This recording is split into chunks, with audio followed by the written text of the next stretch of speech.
Paz do Senhor, seja bem-vindo a mais uma aula aqui do EBD em Foco. Eu me chamo Herberson e vou ministrar agora a lição número 10, que tem como título O Cativeiro de Israel, Reino do Norte. Estamos estudando a revista CPAD, aí do terceiro trimestre do ano 2021, esta revista que vem comentando o livro de Reis, e agora nós vamos comentar o capítulo 17 do livro de Reis, um capítulo muito importante, um acontecimento histórico muito importante, que é sobre o cativeiro do Reino do Norte, no caso que a gente chama de Israel. Lembrando que o Reino do Sul é chamado de Judá.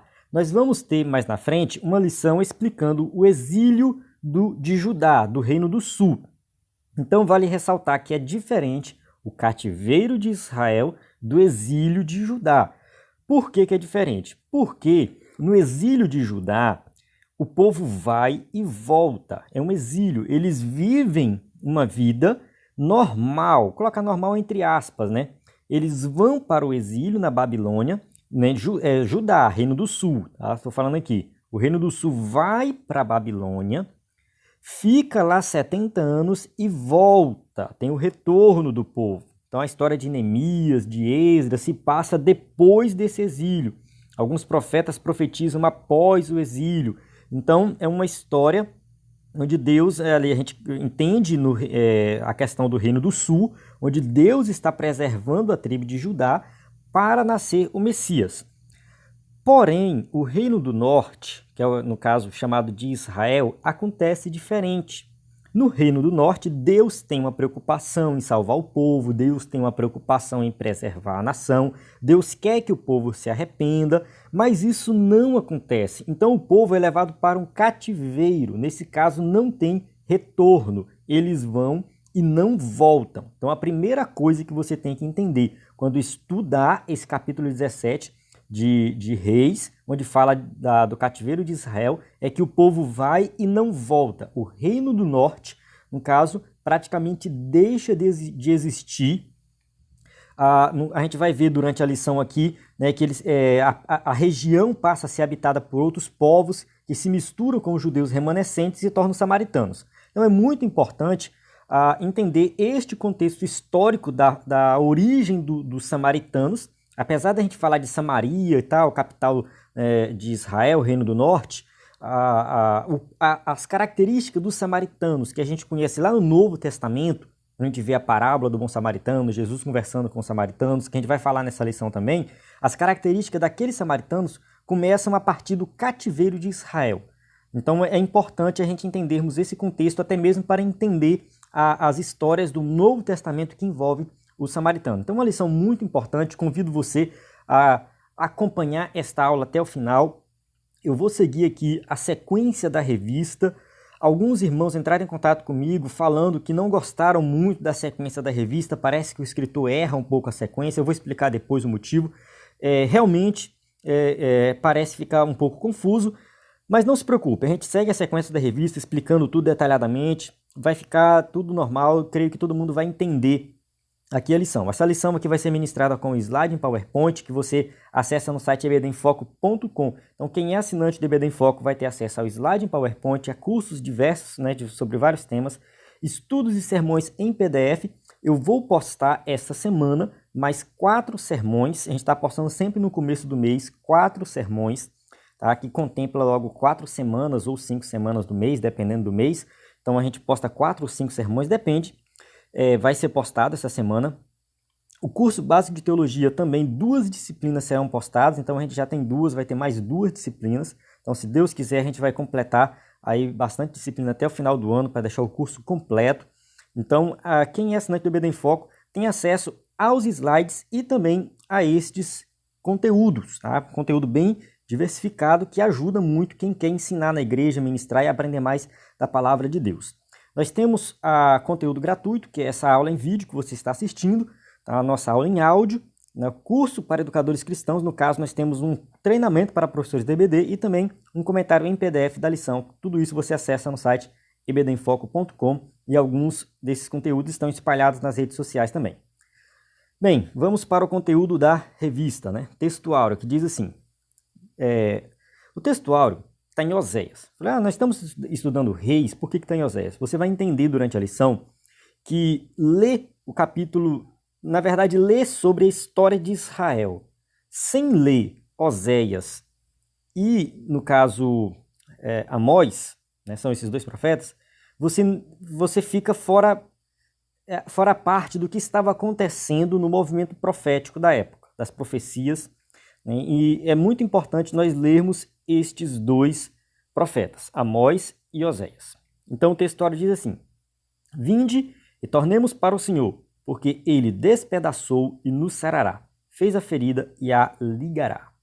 Então aqui a gente tem, né, uma palavra do profeta que fala de juízo, mas ao mesmo tempo a gente vê aqui a graça de Deus, no caso a promessa de também restauração. Verdade prática. Deus sempre adverte seu povo sobre os perigos da idolatria e suas terríveis consequências.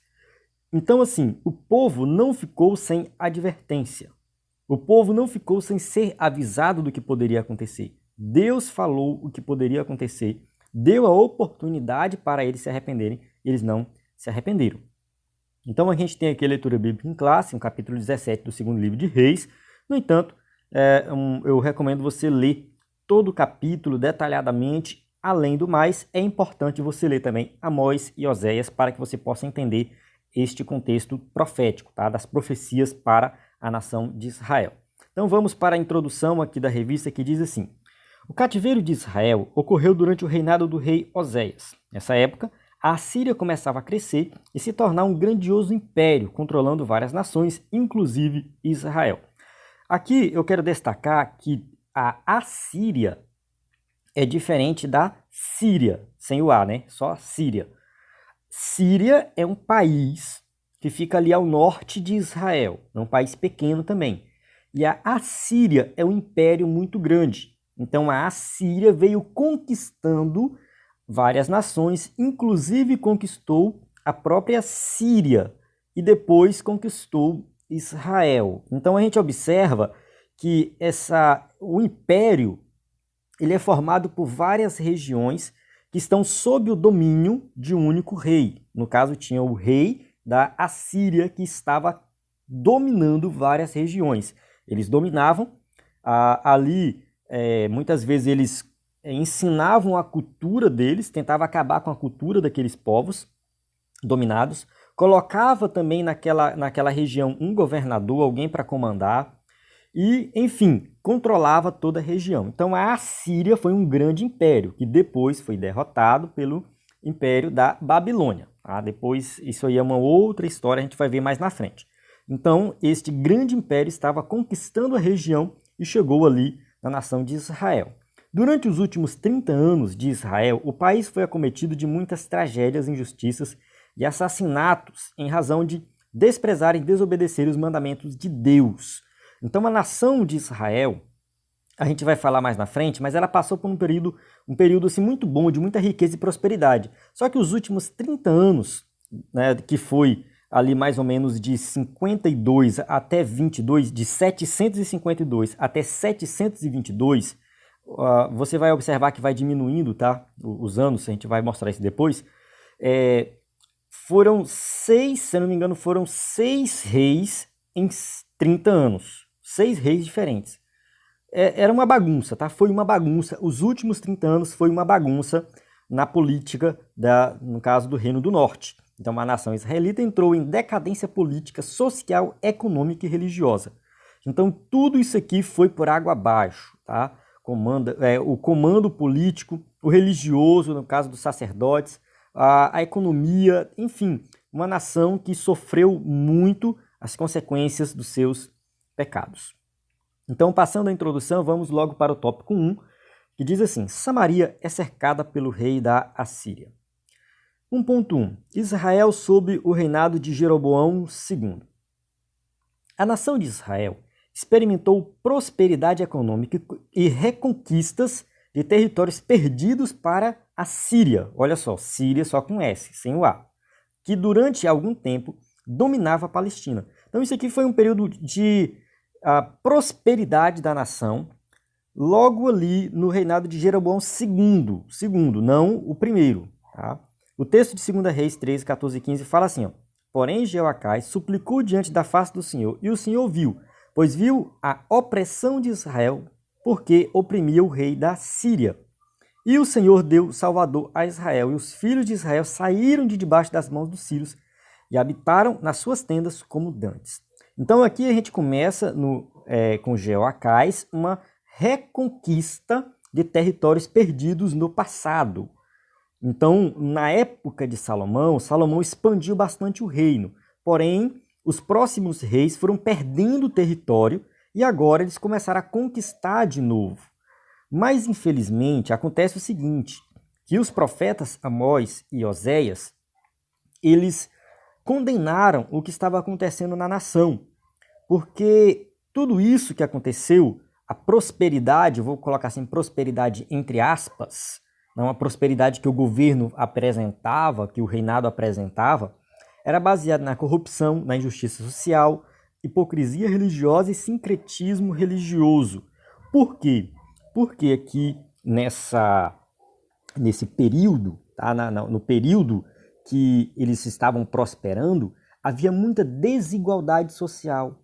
Os pobres, no caso, eles estavam ficando cada vez mais pobres, estavam sendo explorados pelos mais ricos. Uma corrupção generalizada, a religião estava bagunçada porque eles adoravam vários deuses, sincretismo religioso, porque eles misturavam a adoração do Deus de Israel aos outros deuses.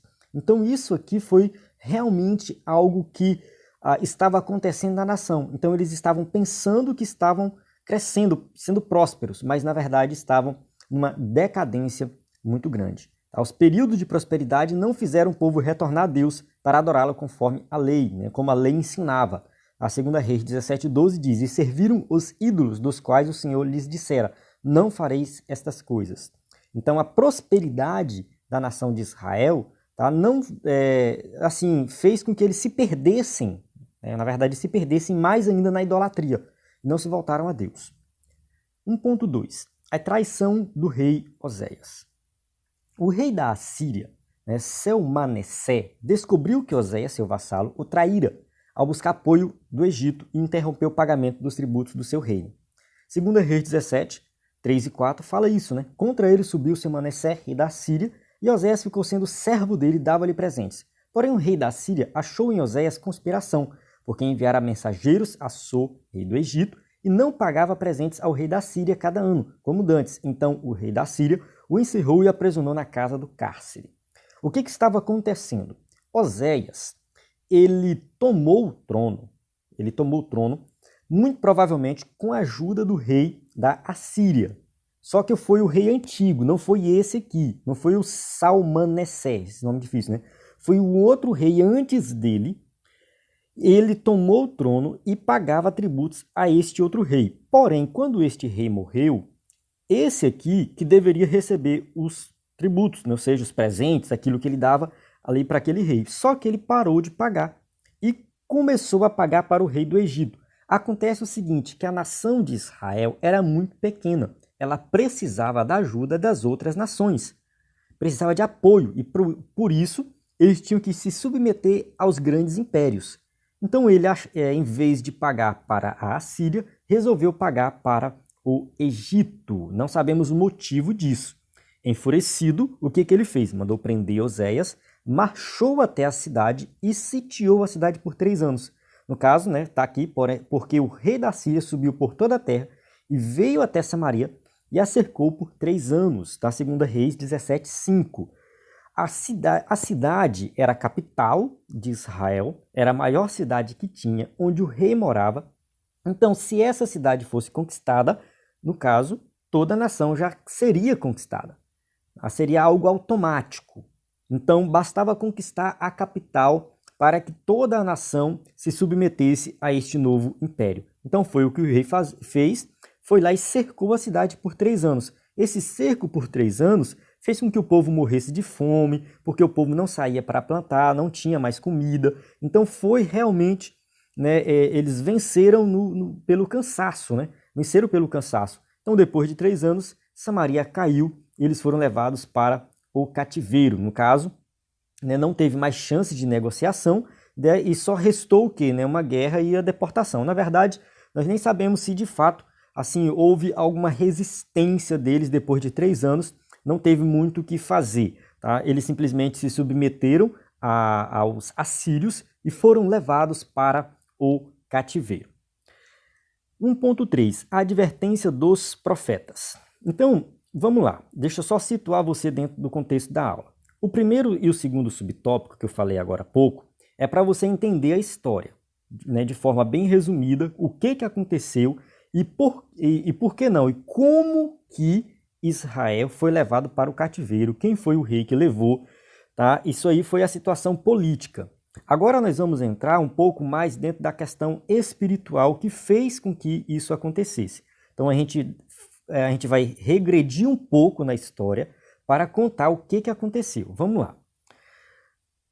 Voltando um pouco na história. O aumento da riqueza nacional, especialmente sob o reinado de Jeroboão II, tá? No caso, Jeroboão II foi um rei que assim, fez com que a nação crescesse e conquistasse muita riqueza. Tá? Realmente a nação cresceu muito. Então, só que isso foi um problema. Tá? Por quê? Porque isso fez com que os pequenos proprietários fossem expoliados pelos mais ricos, até que se tornassem pobres e servos desses usurpadores.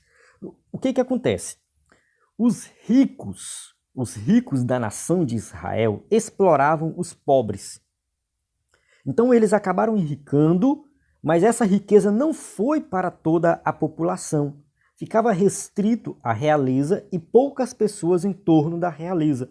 Poucas pessoas ali que tinham intimidade com o rei e desfrutavam, né, de muitos benefícios ali daquela região, naquela época, e para isso, né, para que eles pudessem se manter nessa riqueza, eles começaram a explorar os mais pobres, fazendo com que a nação toda sofresse, né, uma desigualdade social muito grande através da exploração.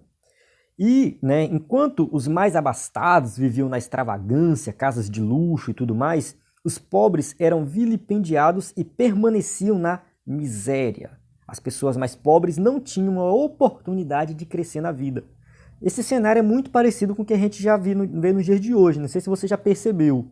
A gente vê muito isso aqui nos dias de hoje. Vamos lá, vamos progredir até chegar na parte das aplicações. Então, essas injustiças fizeram com que os profetas Amós e Oséias formalizassem graves denúncias. Amós 5, 10 a 12, eu recomendo você, eu vou ler aqui essa passagem, mas eu recomendo você ler todo o livro de Amós. Leia todo Amós e leia todo o livro de Oséias, antes de ministrar a aula. Fala assim, ó, aborrecem na porta ao que repreende e abominam o que fala sinceramente. Portanto, visto que pisais o pobre e dele exigis um tributo de trigo, edificareis casas de pedras lavradas, mas nelas não habitareis. Vinhas desejáveis plantareis, mas não bebereis do seu vinho, porque sei que são muitas as vossas transgressões e enormes os vossos pecados. Afligis o justo, tomais resgate e rejeitais os necessitados na porta. Então a gente vê aqui uma denúncia feita por Amós àquele povo da nação de Israel, no caso, o povo de Deus, né? O povo de Deus, que estavam explorando os pobres. E aí Deus fala assim, vocês estão explorando, ganhando dinheiro, ficando ricos, vivendo no luxo, vão edificar casas, mas vocês não vão habitar. Vocês vão plantar vinha, mas vocês não vão beber. Porque ele está falando aqui da iminência do juízo de Deus sobre eles, porque eles seriam levados para o cativeiro, por causa dos seus pecados. Às vezes a gente fala da idolatria e a gente pensa que o pecado da nação de Israel era somente a idolatria. Não era somente a idolatria. A idolatria era uma ponta, era a ponta do iceberg. O que Deus vai também cobrar do povo é justiça social. Vai cobrar da nação justiça social. Isso não estava acontecendo a exploração dos mais pobres para que uma minoria da população vivesse no luxo e no pecado, se entregando cada vez mais em atos pecaminosos. A gente vê, né, também Oséias também falando sobre isso, tá? Fala assim, ó, porque Efraim é como uma pomba, enganada sem entendimento, invocam o Egito, vão para a Assíria. Quando forem sobre eles estenderei a minha rede, e como aves do céu os farei descer. Castigá-los-ei conforme o que eles têm ouvido na sua congregação. Ai deles, porque fugiram de mim. Destruição sobre eles, porque se rebelaram contra mim. Eu os remi, mas disseram mentiras contra mim. Então, Oséias, aqui é só alguns versículos, né? Capítulo 7, de 11, 12 e 13. Mas se você ler todo o livro de Oséias, a gente vai ver o tempo todo Deus fazendo acusações, trazendo advertências e também apresentando possibilidades de arrependimento para o povo. Então, Oséias também vai profetizar dentro desse contexto, chamando o povo ao arrependimento e mostrando, acusando eles, né, do que eles estão fazendo ali nas injustiças sociais. Então, Todo-Poderoso sempre abominou o sincretismo em Israel, em que o povo adorava os ídolos e, ao mesmo tempo, oferecia cultos a Deus. Então, isso acontecia muito na nação de Israel. Eles tinham momentos que eles adoravam somente aos ídolos. Tinha momentos que eles adoravam os ídolos e também a Deus. Então isso é chamado de sincretismo religioso. Então foi por isso que o profeta Amós advertiu aquela obstinada nação com tanta severidade. Amós 5, 25 a 27 fala assim: ofereceste-me vós sacrifícios e oblações no deserto por 40 anos, ó casa de Israel? Antes levaste a tenda de vosso Moloque e o altar das vossas imagens e a estrela do vosso Deus que fizeste para vós mesmos. Portanto, vos levarei cativos para além de Damasco, diz o Senhor, cujo nome é Deus dos exércitos.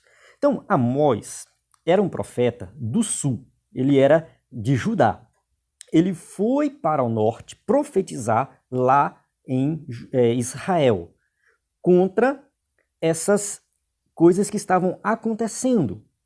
Então aqui Deus até cita, né, na profecia aqui, Moloque, que era um deus adorado pelos cananeus, onde eles ofereciam crianças que eram queimadas no fogo, bebezinhos queimados no fogo. Então eles faziam isso. Olha só o nível que chegou de degradação espiritual na nação de Israel, a ponto de oferecer o próprio filho como sacrifício. Teve um rei de Israel, esqueci o nome dele agora, que ofereceu o seu próprio filho a Moloque e foi queimado vivo. Então Amós foi lá até o rei do norte, no caso, no reino do norte, profetizar contra essas coisas. E ele foi expulso, mandaram ele de volta e não ouviram a profecia que Deus mandou entregar para eles. Quando se fala de sincretismo religioso, a gente tem que ter muito cuidado, porque Deus não se deixa escarnecer e não tolera um coração dividido com outros deuses ou objetos de adoração. Como disse C.S. Lewis, Deus não quer um coração dividido, quer tudo ou nada. Ou você adora Deus 100%, ou você não adora Deus de jeito nenhum. Nós temos que nos entregar por completo a Deus. Se dividir, não está servindo de nada, tá? Não está servindo de nada mesmo. Então, esses falsos deuses influenciavam o coração do povo, inclinando-o contra a vontade de Deus declarada em sua palavra. Então, adorar os falsos deuses só fazia com que o povo se afastasse mais do Senhor e se afastasse mais da sua palavra. Amém? Então, eu encerro aqui o tópico 1, onde a gente já viu como foi que aconteceu o cativeiro, os motivos e as advertências ali dos profetas. Porém, é importante nós nos aprofundarmos nisso, porque é aqui que está a aplicação principal dessa lição. Os pecados do povo e sua queda, o tópico 2. 2.1. Primeiro, o terrível pecado da idolatria. Desde que o reino de Israel foi dividido, a gente estudou isso lá no começo, acho que na lição 2, a gente falou da divisão do reino do sul Judá, reino do norte Israel. A gente observa o seguinte, que o norte se inclinou mais intensamente à idolatria do que o sul. Nenhum rei do norte fez a vontade de Deus, nenhum rei do norte adorou somente a Deus. Eles foram idólatras. Tá? Provavelmente esta foi a razão de Israel ter sido levado para o cativeiro algumas dezenas de anos antes de Judá. Eu fiz uma pequena linha do tempo, só para você entender aqui. Em 930 a.C. teve a divisão do reino, tá? 930. Em 722 a.C. teve o cativeiro de Israel. Então, como você observa, quando a gente vai para antes de Cristo, vai diminuindo, tá? Vai do número maior para o número menor até chegar no zero. Então, em 722 teve o quê? O cativeiro, cerca de 200 anos, né? Foram 208 anos de história, tá? Pouco mais que 200 anos de história. Se a gente fosse fazer uma analogia com o Brasil, né, nós estamos em 2021, voltando aí 200 anos, seria mais ou menos aí 1820, logo no começo do ano 1800. Então, seria mais ou menos isso, o tempo que durou, né, a nação, o Reino do Norte depois da divisão. Tá? Durou aí cerca de 200 anos. Em 586 a.C., houve o quê? O exílio de Judá. Então, o povo de Judá vai e depois volta 70 anos depois. Passando 70 anos, eles retornam para Judá. E aqui eu coloquei o ano zero, que é o nascimento de Jesus, o início do Novo Testamento, tá? No caso aí da Nova Aliança.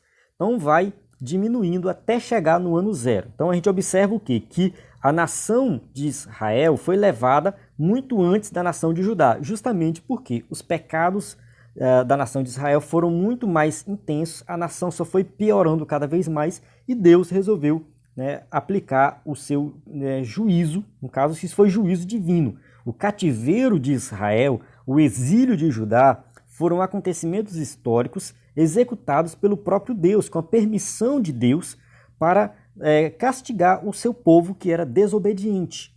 Então isso aqui a gente observa o quê? Um castigo divino pela desobediência da nação.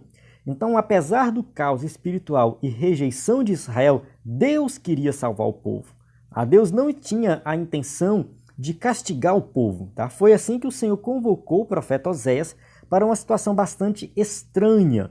Olha só o que Oséias faz. Tá? Oséias ele se casa com uma prostituta. Ele se casa com uma mulher que traía ele. Isso aqui é Deus que manda. O texto de Oséias 1:2 fala assim: o princípio da palavra do Senhor por Oséias. Disse, pois, o Senhor a Oséias: vai, toma mulher de prostituições e filhos de prostituição, porque a terra se prostituiu, desviando-se do Senhor. Essa prostituta representaria a nação de Israel. Então, observe que Deus quer falar com o povo e ele usa uma imagem, uma figura de linguagem forte, algo, né, para marcar realmente o que estava acontecendo. Então Oséias cumpriu a ordem do Senhor e se casou com Gomer e teve 3 filhos. Oséias 1:3. E foi-se tomou Gomer, filha de Diblaim, e ela concebeu e lhe deu um filho. No caso, vai contar a história logo no começo do nascimento dos seus 3 filhos.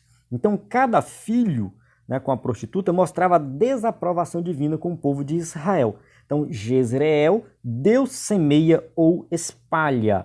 De acordo com alguns comentaristas, no caso, esse nome Jezreel é uma referência à cidade de Jezreel, onde Deus executou ali juízos sobre a casa de Acabe. Então, a família de Acabe foi destruída em Jezreel. Então, da mesma forma que Deus fez com a família de Acabe, Deus vai fazer com a família, com a nação por completo, a nação de Israel, por causa dos seus pecados. Lo-Ruama, desfavorecida.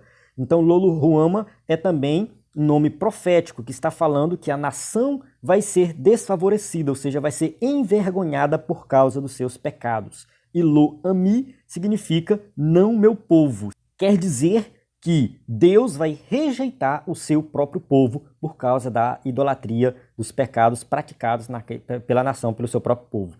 Então aqui a gente observa que os 3 filhos de Oséias, no caso o filho e as 2 filhas, né, recebem esses nomes proféticos falando da própria nação, tá? Falando realmente como que Deus estava tratando a nação e o que ia acontecer com essa nação. Todos os nomes estão falando nesse sentido, né? Apontando para um juízo divino sobre a nação de Israel. Então Deus colocou o casamento do profeta Oséias como uma lição prática da infidelidade do Reino do Norte. Então o povo não estava enxergando esta infidelidade, mas Deus está mostrando uma figura de linguagem muito forte, que é um casamento, né, onde tem aí a infidelidade. Então nesta metáfora, a prostituta Israel deixa o seu marido, que é o próprio Deus, para se deleitar com seus amantes, Egito e Assíria, e ainda pagava para estar com eles. Então é isso que Deus está mostrando para o povo. E não somente a questão, né, o escritor da revista colocou aqui os amantes Egito e Assíria, mas são os deuses que eles adoravam ali na nação de Israel. Abandonaram Deus para adorar outros deuses. Então hoje se pode ver o mesmo padrão de vida imoral sempre que o povo de Deus se desvia da genuína dedicação ao Todo-Poderoso. Nessa parte aqui do slide, eu fiquei sem saber que tipo de imagem colocar. Porém, a gente está dentro de um contexto falando para os crentes, para os cristãos. E o escritor da revista está querendo dizer o seguinte: como é que os crentes se comportam quando eles se desviam da genuína dedicação ao Todo-Poderoso? Qual seria o comportamento? O que acontece? Então, quando a gente olha para uma igreja que não tem ensino da palavra, que não tem doutrina, que não tem acompanhamento pastoral, uma igreja que é focada muitas vezes em bênçãos materiais, a gente começa a observar algumas coisas, algumas características. Eu não quis colocar aqui no slide, porque, assim, muita gente pode ficar, no caso, quem vai usar o slide baseado realmente na revista, poderia ficar sem entender. Então, eu vou explicar aqui, A gente começa a observar adultério na igreja, a gente começa a observar fornicação, a gente começa a observar pessoas que se envolvem com corrupção, a gente começa a observar picuinhas, mentiras, brigas dentro da igreja, a gente começa a observar, né, um comportamento, um padrão de vida que é pior do que no mundo, muitas vezes é pior do que no mundo. Se você for observar, as organizações mundanas às vezes não são tão ruins quanto esse tipo de igreja. Por quê? Porque se afasta da dedicação à adoração verdadeira ao Deus Todo-Poderoso. Então é isso que acontece. Todo tipo de pecado acaba sendo praticado pelo povo de Deus, entre aspas, né? Porque a gente está falando aqui da nação de Israel, que é o quê? O povo de Deus, o povo escolhido de Deus. Então essa nação se corrompe e começa a praticar todo tipo de imoralidade. Quando o povo de Deus nos dias de hoje se corrompe, também se afasta de Deus, começa a acontecer todo tipo de imoralidade entre os cristãos, entre os crentes.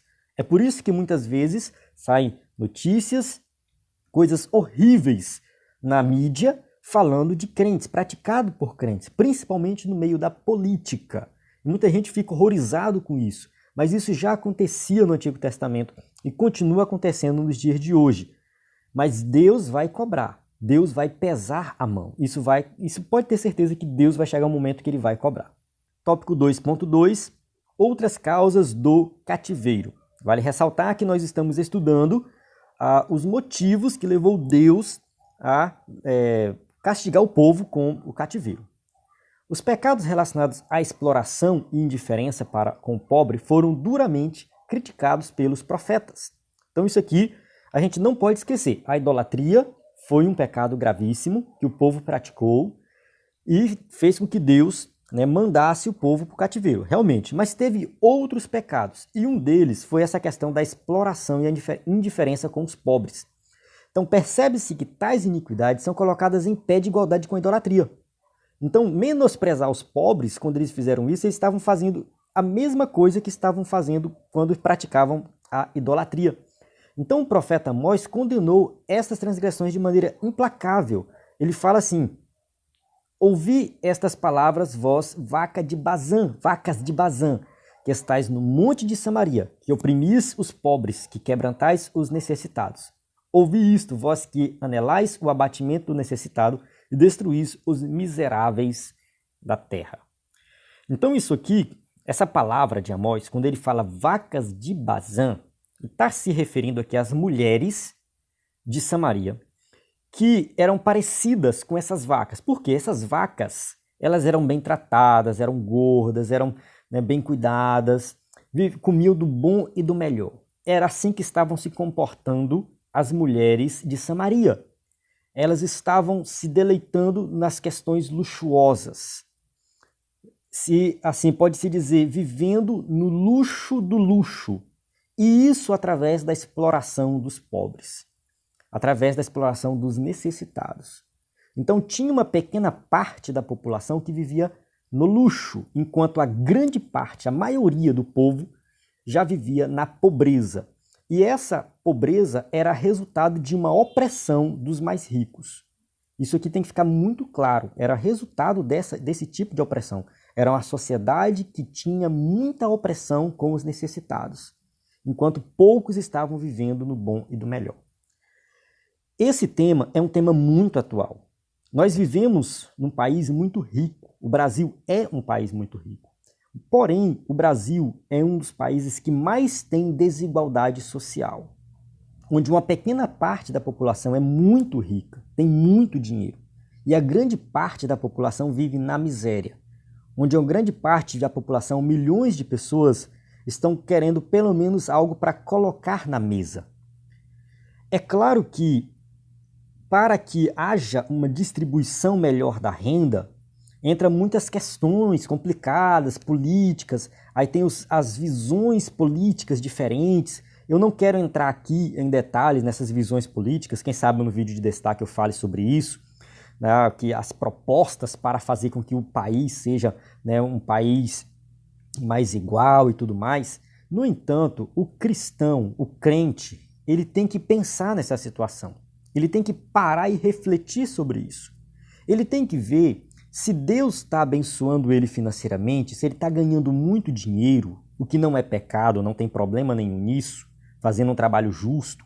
Nós vivemos num sistema, muita gente pode discordar, mas nós vivemos num sistema capitalista que permite, né, de acordo com a liberdade individual, permite que eu seja livre para trabalhar e ganhar o tanto de dinheiro que eu quiser, ter quantas casas eu quiser, quantos carros eu quiser, eu posso fazer o que eu quiser com o meu dinheiro. Esse sistema permite eu fazer isso. Eu posso fazer isso, sim, eu tenho liberdade para fazer isso. Mas o fato do sistema permitir não significa que eu tenho que sair por aí esbanjando e comprando tudo do bom e do melhor e luxando. Será que Deus me abençoou para isso, para eu luxar e viver como as outras pessoas que não servem a Deus? É só uma reflexão. Será que Deus me abençoou financeiramente? Não é para que eu possa também abençoar outras pessoas, que eu possa contribuir com a obra de Deus, contribuir com os necessitados, ajudar instituições de caridade? A gente tem que parar para pensar nisso. Muitas religiões focam nessa questão da obra, das boas obras, da caridade, com o objetivo de alcançar a salvação, como se fosse uma salvação por obras. Mas nós, como crentes, nós não fazemos as obras para sermos salvos, mas porque somos salvos. Então, se nós temos condição financeira de ajudar os necessitados, nós temos que fazer isso.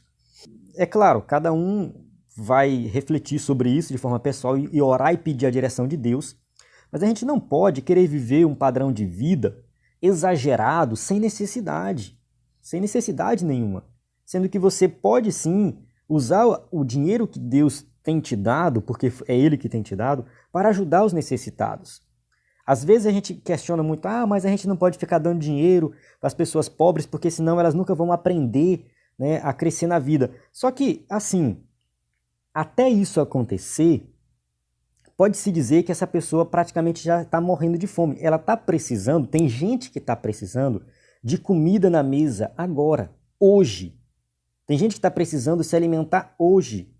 Então não adianta a gente ficar pensando numa solução a longo prazo e não agir agora. Então, que nós possamos refletir um pouco sobre isso. Eu não quero impor nada aqui.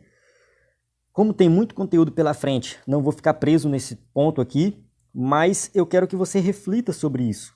Como que essas pessoas estavam vivendo lá na nação de Israel, né? Os ricos sendo, né, cada vez mais ricos, oprimindo os pobres e cometendo um pecado tão grave quanto o pecado da própria idolatria.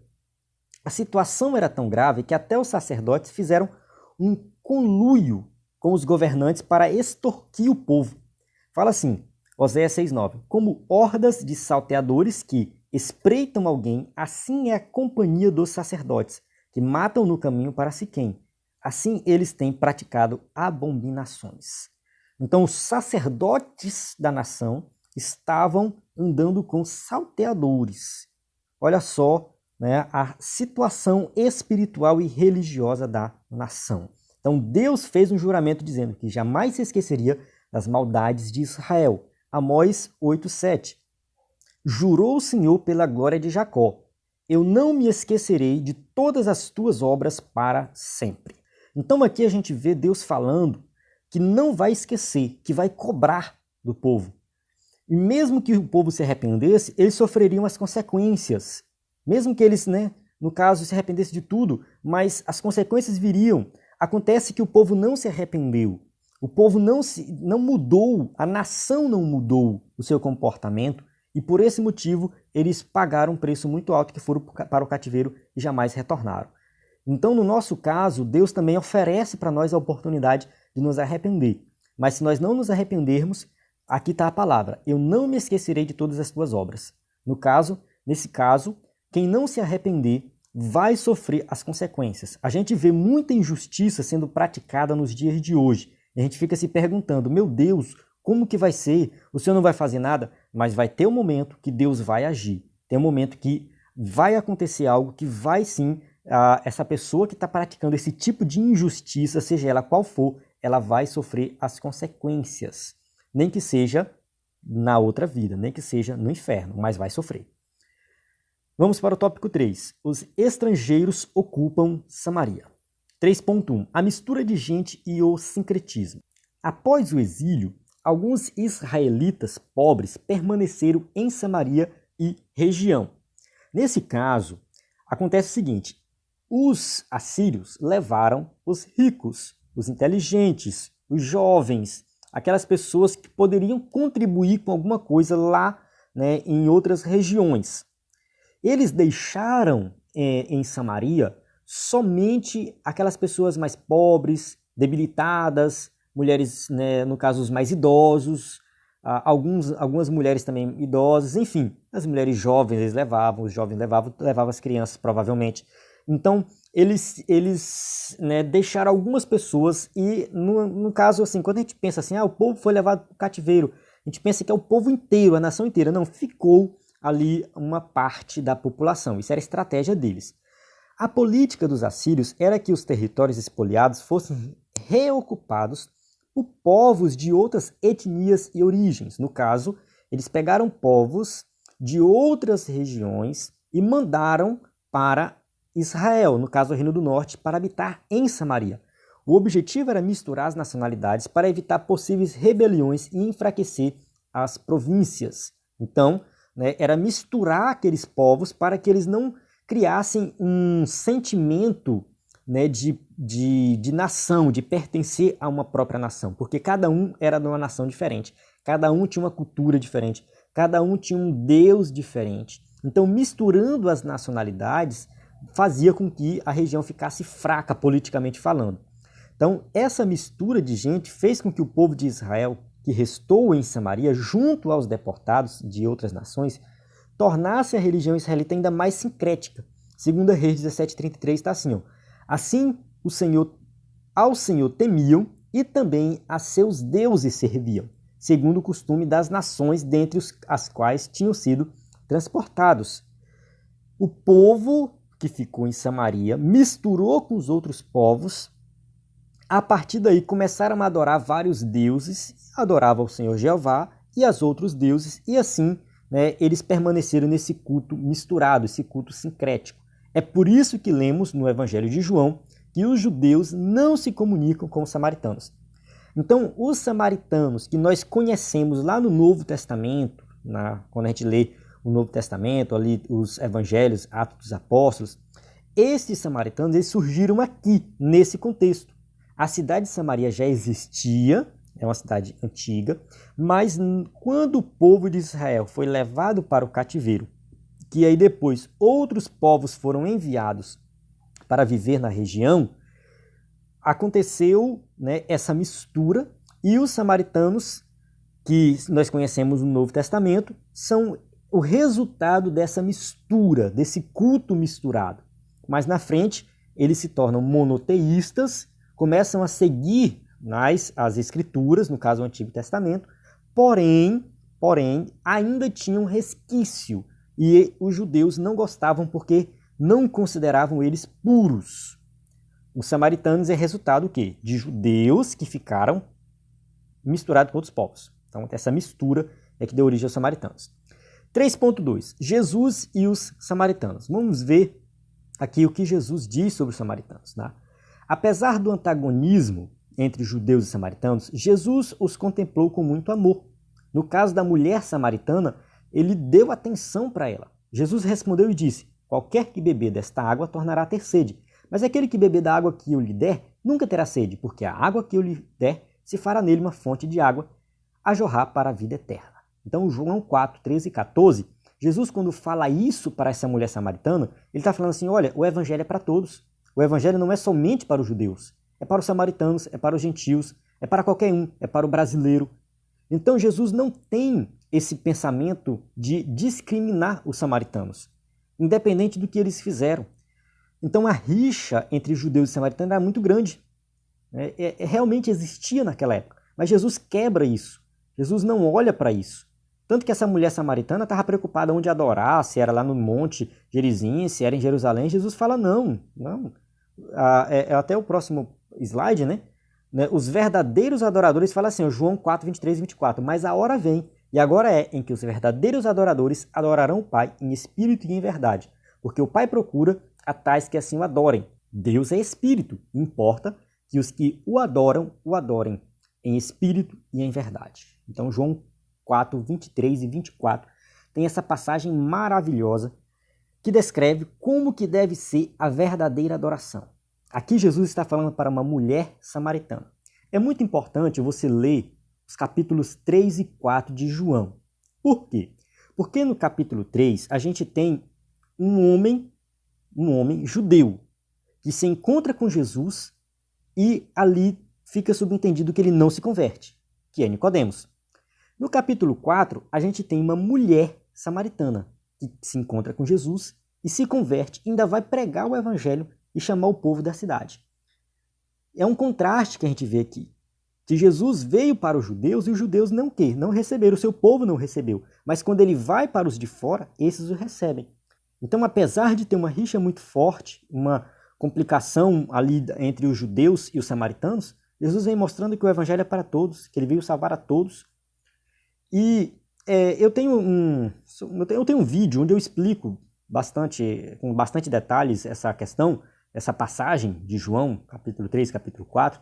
Eu vou deixar na descrição aí desse vídeo para você assistir. Se por acaso eu esquecer, vocês podem me lembrar nos comentários, tá? Mas eu vou colocar aí, porque é muito importante você entender também essa questão aí.